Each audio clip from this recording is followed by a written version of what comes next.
Hola a todos, otra vez acá, continuando con nuestra sesión de videos sobre señalización celular. En este video vamos a aprender sobre los receptores de superficie extrínsecos, que significan que son receptores que tienen solamente la función de unirse a la molécula mensajera. La función de respuesta la generará otra proteína diferente a ellos. Vamos a ver tres ejemplos. El primero de ellos es el receptor acoplado a proteína G que tenemos acá en este diagrama. Entonces vamos a ver el mecanismo de cada uno de ellos con el mayor detalle posible. Entonces el receptor acoplado a proteína G es uno de los receptores más comunes en una gran variedad de procesos fisiológicos en diferentes tejidos. Aquí tenemos nuestra molécula mensajera, que recordemos que para los receptores de superficie es una molécula mensajera de carácter polar. Nuestra proteína receptora, otra proteína transmembrana, o por supuesto proteína transmembrana. La molécula mensajera se une a ella, pero también aparece por acá otra proteína, una proteína periférica anclada a la membrana, que es la famosa proteína G. Por eso se llaman receptores acoplados a proteína G, ya que una vez el ligando se une, la proteína G se une también al receptor o se acopla al receptor. Observemos que la proteína G tiene tres cadenas diferentes, alfa, beta y gamma, y además está unida a una molécula de guanosin difosfato o GDP. Esta GDP está unida a la proteína, a la cadena alfa, cuando la proteína está inactiva.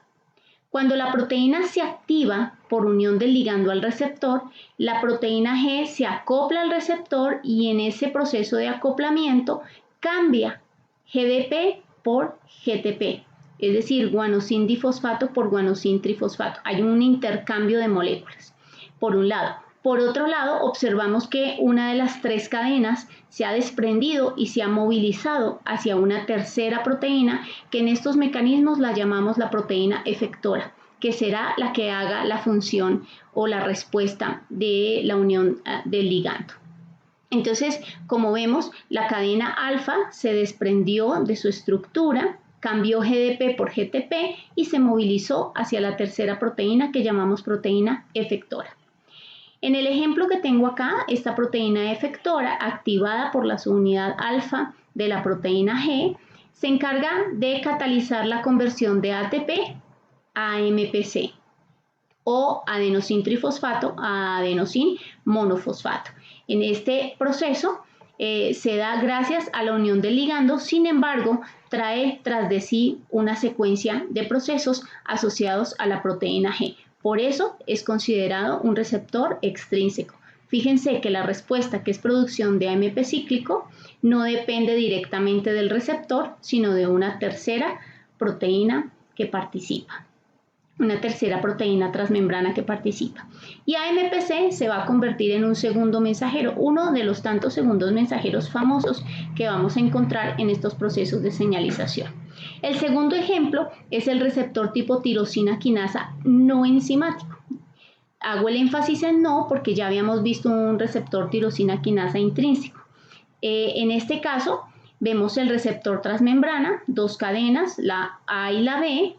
Vemos el ligando, pero vemos al interior de la célula unas enzimas con la actividad quinasa. ¿Eso qué significa? Que el receptor en sí mismo no tiene la actividad enzimática, él solamente es receptor. Entonces, cuando el ligando se une, el receptor interactúa con el ligando, las dos cadenas A y B se juntan, pero ¿quiénes hacen la función quinasa de adicionar grupos fosfato a la proteína? Pues las enzimas que tienen la actividad enzimática, que no tienen nada que ver con el receptor, porque están desprendidas de él, se encuentran al interior de la célula y son las que tienen la función enzimática. Ellas llegan, gastan ATP para poder adicionar todos esos grupos fosfato que vemos en la estructura y finalmente son ellas las que hacen la función o la respuesta. Como todos los receptores tirosin quinasa, pues esa respuesta de unión de grupos fosfato desencadena que otras proteínas se sigan fosforilando en secuencia para una cascada de señalización o de fosforilación al interior de la célula, que hace parte de los procesos de traducción de señales que veremos en un nuevo video. El siguiente ejemplo es el canal iónico metabotrópico, que también ya lo habíamos mencionado en alguna oportunidad, y es extrínseco nuevamente porque la proteína receptora que se une al ligando no es el canal, no abre directamente el canal. Luego lo hace a partir de una secuencia donde participan dos proteínas más. Entonces, en esta primera fase tenemos el ligando que se une a la proteína receptora, tenemos nuevamente a nuestra famosa proteína G, que actúa bajo el mismo mecanismo que actúa en el primer ejemplo. La subunidad alfa se desprende, activa una proteína efectora. La proteína efectora, una vez activada, produce AMPC y es el AMPC el que finalmente termina abriendo el canal. Ese es el mecanismo típico general. Sin embargo, puede variar.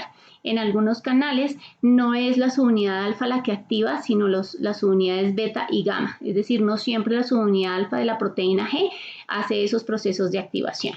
Y por otro lado, no siempre es el AMP cíclico el que abre el canal, sino que puede ser la misma subunidad alfa de la proteína G la que abra el canal.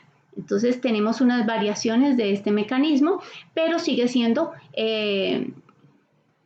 extrínseco, ya que no es el receptor el mismo canal. ¿Listo? De esta manera explicamos 3 ejemplos particulares de receptores de superficie extrínseco que espero sean comprendidos y puedan ser aplicados a procesos de interacción con moléculas mensajeras en diferentes funciones celulares. Nos vemos en el próximo video. No olviden darle like a este video.